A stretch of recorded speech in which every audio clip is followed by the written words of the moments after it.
com o Eduardo e o Fernando, que para mim foram muito mais do que chefes, patrões, parceiros. Foram muitas vezes irmãos, muitas vezes amigos, muitas vezes até mesmo um pai, que eu perdi há muito tempo na minha vida. A vida é uma só. Dinheiro você não vai levar, você vai morrer, você vai deixar tudo aí, velho. Dinheiro, casa, carro. A única coisa que você vai deixar é teu legado, né? E desde outubro do ano passado até dezembro, o Bitelo ficava implorando ali para eles para fazer o contrato, porque ele precisava de um contrato, porque como já quebrou esse elo de confiança, a gente precisava de um contrato na mesa para a gente se alinhar e ficar dentro da marca. Só que com isso daí demoraram muito tempo, parece que o Bitelo era como um qualquer dentro da marca, né? Os caras não tratavam o Bitelo como um cara de confiança, como os antigos donos tratavam. A gente realmente decidiu sair da marca.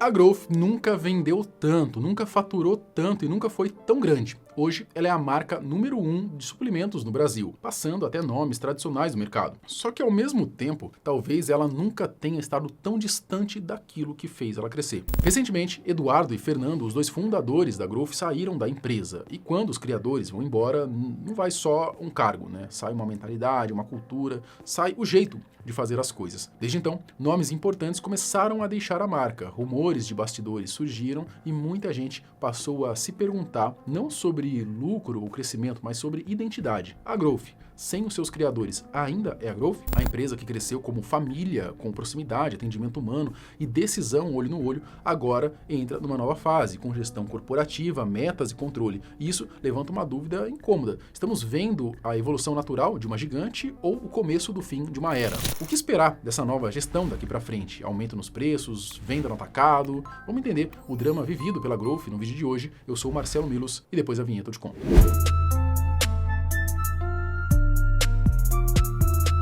Para entender por que a saída do Eduardo e do Fernando pesa tanto, a gente precisa voltar um pouco no tempo. Antes da Growth virar essa gigante da suplementação, ela era só uma ideia simples, quase que artesanal. A Growth Supplements nasceu em 2009 em Santa Catarina, criada pelos irmãos gêmeos numa época em que suplemento ainda era visto como coisa de atleta profissional ou como produto caro de loja especializada. Aí quando eu me toquei e olhei aquele outro produto que custava tipo 150 ou 100 reais, sei lá quanto que era na época, eu olhei a tabela nutricional e falei, mas o que é isso? Ali caiu a minha ficha. Porque eu olhei e falei, cara, ele tá me dando malto pra caramba. E aí nesse mesmo distribuidor pediu o preço do malto. Aí o malto tipo 3 reais o quilo. Isso. Eu falei, caramba. Era mais malto aqui a margem. Eu falei, imagina a margem disso. Aí ele falou, cara, mas muito caro isso aqui. Porque ele, como salva-vidas, que ganhava muito bem, 75 reais por dia. Não aguentava comprar? Levava 2 dias dele pra ele comprar e eu consumi quase metade do meu salário.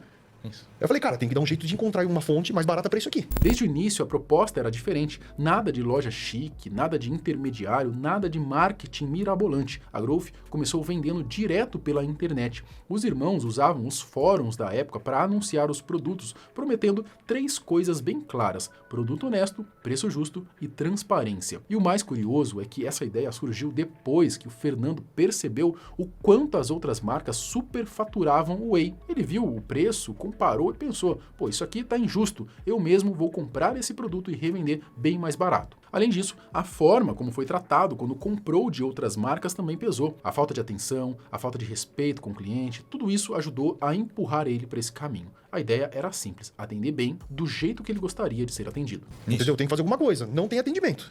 Tem coisa errada. E aí a Growth nasceu com um atendimento de nutricionista sempre tirando dúvida. E continua de lá até hoje.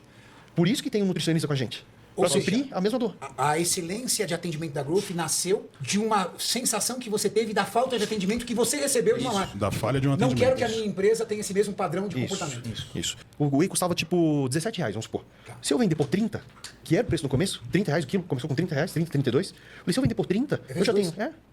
Só que os caras estão vendendo por 30 com um whey batizado de um monte de mal. Não, eles estavam vendendo por 150 com o whey batizado. Isso. E nós conseguiríamos vender por 30, 100% puro. Enquanto outras marcas torravam dinheiro em embalagem bonita e propaganda vazia, a Growth ainda era chamada de Fernando WS e seguia o caminho oposto. Embalagem simples, rótulo direto e um discurso que conversava com quem treinava de verdade. Você sabe por que o Eduardo e o Fernando sempre levaram tão a sério a questão da qualidade?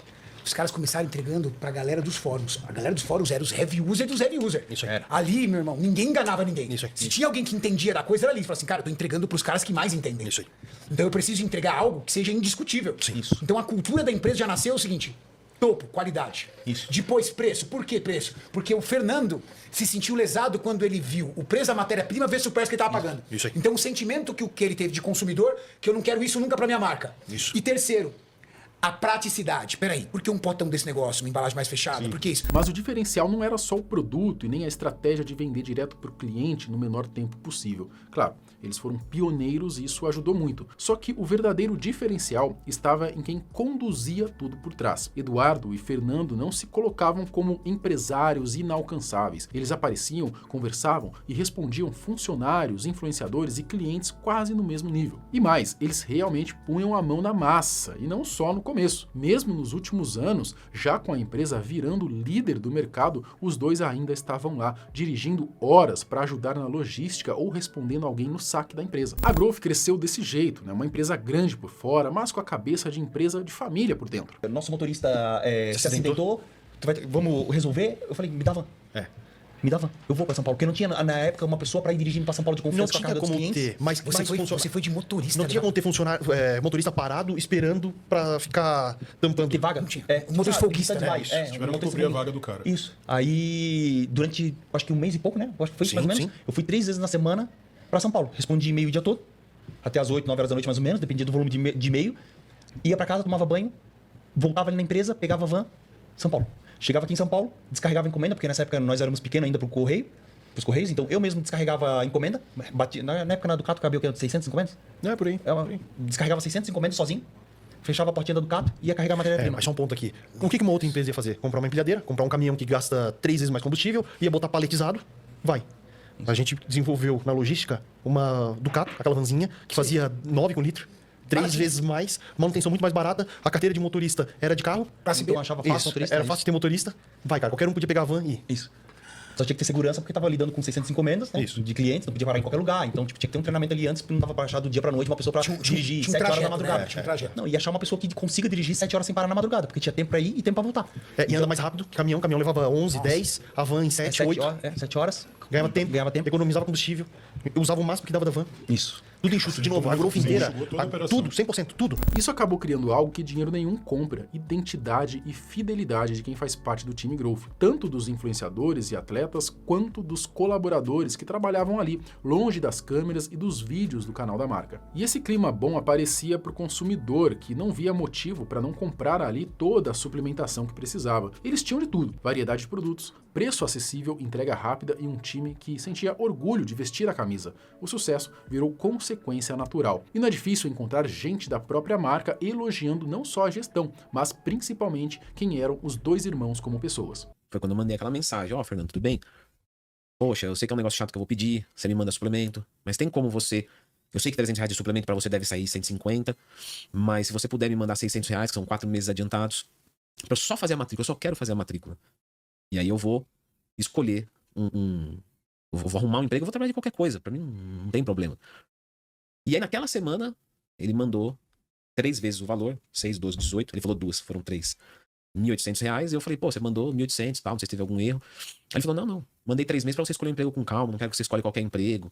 Com o passar do tempo, a Growth deixou de ser apenas uma empresa de suplemento, ela virou quase que um ecossistema. Influenciadores não eram tratados só como vitrine, funcionários não pareciam apenas funcionários. Pelo que se conta, existia uma sensação real de que todo mundo ali importava para a marca. Era comum ver gente da Growth falando da empresa como quem fala da própria casa, e isso não surge do nada, vem de uma liderança próxima, acessível e presente. Foi com esse modelo de gestão que aqueles dois irmãos do sul do Brasil, que um dia chegaram a ser humilhados pela concorrência, 17 anos depois se tornaram líderes do mercado, faturando algo em torno de 2 bilhões por ano. O Total surgiu sobre também nessa meia época, tipo de, pô, e aí, se fizesse uma aquisição da Growth, se fizesse alguma coisa e tal. E aí eu fui pra essa conversa pra ser humilhado. Pra ser humilhado. Cheguei lá pra ser humilhado do começo ao fim. Como é que foi a reunião? Daí a pessoa começou, cara, você... Quem que é o marketing? Quem que é o marketing? Aí eu falei, eu faço marketing. Ele falou, mas você tem faculdade, tem alguma coisa? Eu falei, não, cara, não, nada, é vivência de mercado, né? Escutando o que o cliente tem pra falar, no saque, eu vou aprendendo por ali. Direto com o cliente, com o consumidor, escutando meus colaboradores, escutando todo mundo. Aí ele chegou e falou, eu fiz faculdade de marketing, eu tinha alguma coisa assim. Aí eu falei, pô, legal, cara. Ele falou, se tu quiser um dia eu te dou uma aula, te dou um curso. Se tu me pagar. Porque se eu comprasse a Growth, eu mudaria o brand inteiro dela, porque isso que vocês fazem não é brand. Falou isso. Isso. Eu tive, a reunião primeiro foi comigo, a primeira em Florianópolis. Isso. E aí depois o Eduardo foi pra São Paulo. E aí na reunião comigo, não foi uma reunião muito boa. E aí depois o Eduardo foi lá, mas com o meu amigo também. Ele falou, eu bati no ombro dele e falei que ia ultrapassar ele.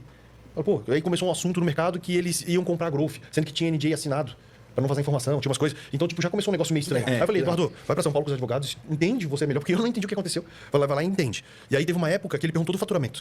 Na época nós faturávamos... Nessa reunião ele perguntou. Isso. Daí nós faturávamos 150 e falamos que faturava tipo 90 pra ver. Pra ele não ter noção 100% do tamanho nosso. Porque a gente sempre protegeu o faturamento, sempre. E o maior mistério de todas as marcas era saber o nosso tamanho. Exato. Tanto Todo mundo se Porque insere. com o faturamento você consegue saber volume e tudo mais. Isso, e quanto que cresce a cada ano.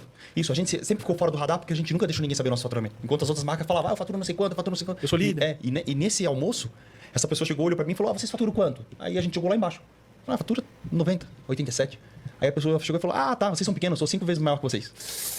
Sabe o que é faturar... A pessoa perguntou, você sabe o que é faturar 500 milhões? Aí eu falei, não. Ele falou, sabe qual que é a sensação? Eu falei, deve ser muito boa. Porque deve ter muito colaborador, deve ajudar muita gente, é uma empresa grande, né? Querendo ou não, movimenta muito. Aí a pessoa chegou e falou pra mim, legal, sabe quando é que vai faturar isso? Eu falei, cara, tomara que daqui 2, 3 anos. Aí ele falou, não, tu não vai faturar isso aqui nunca. Foi.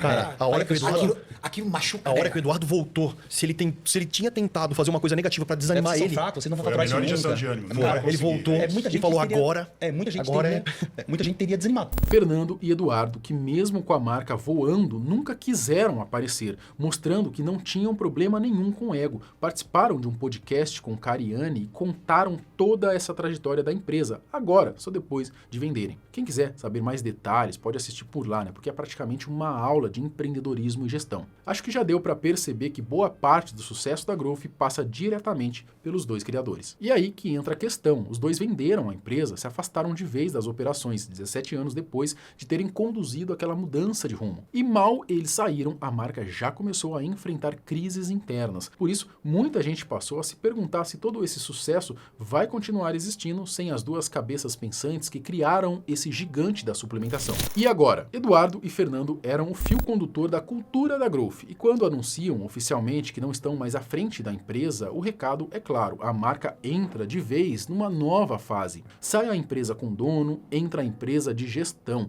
sai a decisão baseada em relação, entra a decisão baseada em meta e planejamento de longo prazo. O grupo Merama, agora dono da Growth, vai querer escalar os negócios e a forma de administrar tende a ser bem diferente. Como grupo de investimento, tudo passa a ser mais previsível e mais controlado. E isso, por si só, não é necessariamente ruim, do ponto de vista empresarial, até faz sentido. Só que a Growth nunca foi assim. Ela cresceu justamente por não parecer uma empresa comum. Parecia próxima, acessível, mais humana que o normal. Quando Eduardo e Fernando saem do dia a dia, muita gente começa a se perguntar quem segura essa identidade agora. E o novo CEO, Diego Freitas, que ao que tudo indica já passou por gigantes como Centauro e Nike, está com um problemão nas mãos. Essa é a verdade, né? E a turbulência começou de um jeito meio caótico. Dois dos nomes mais importantes da marca, Bitelo e Giga, já pegaram suas coisas e estão a caminho da Max Titanium. E não foi só isso, tá? Eles saíram fazendo críticas e soltando indiretas à nova gestão, que já vinha há meses com mais controle da empresa. Só para deixar claro, no caso do Bitelo, quem fala é o John, que era uma espécie de empresário dele e fazia parte do marketing e da produção de conteúdo da marca,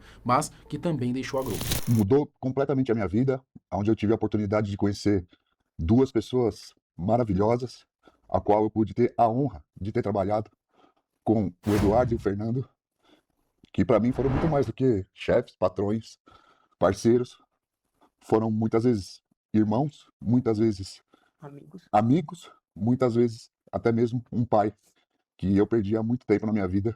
A minha lealdade sempre foi a eles, né?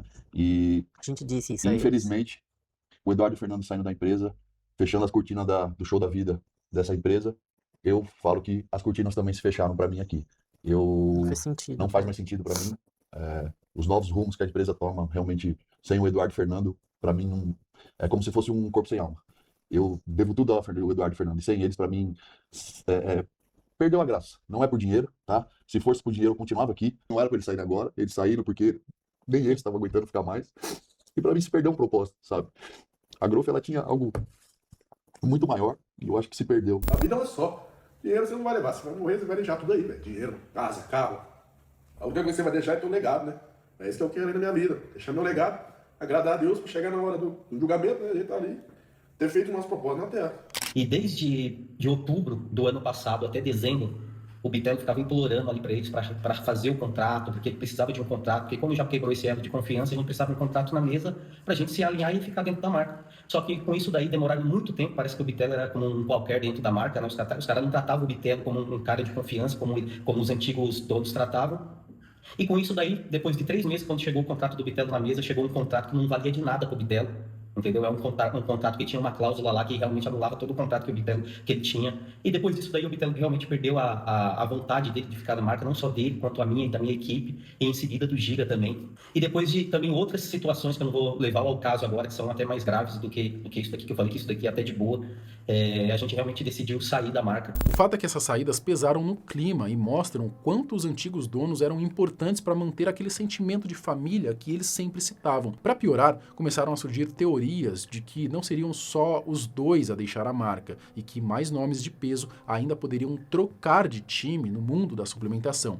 Entre os citados estavam Léo Stronda, Toguro, Cariani e Balestrin, que dá para dizer que hoje são talvez os 4 principais nomes da maromba. Agora, imagina se todo mundo sai da marca. O impacto vai ser enorme. Mas, pelo menos por enquanto, Cariani e Balestrin indicam que vão continuar na empresa. Eles até soltaram um vídeo explicando esse novo momento da Growth no canal lá do Renato. É difícil não pensar que algumas coisas vão mudar na Growth, e isso já vem acontecendo há um tempo, desde que o grupo Umerama iniciou esse processo de transição no controle da empresa. Muita gente comenta que o Whey já não está mais tão barato assim. Agora a Growth também vende pelo Mercado Livre, pela loja oficial, e tudo indica que existe a ideia de colocar os produtos em farmácias e lojas físicas. Esse tipo de mudança é visível, mas a grande dúvida é outra: como vai ficar o relacionamento com quem trabalha lá? Porque é isso que pode, de fato, complicar a imagem da marca. Antes de qualquer conclusão precipitada, é importante deixar claro, a Growth não vai acabar amanhã, tá? A marca é gigante, grande, estruturada, lucrativa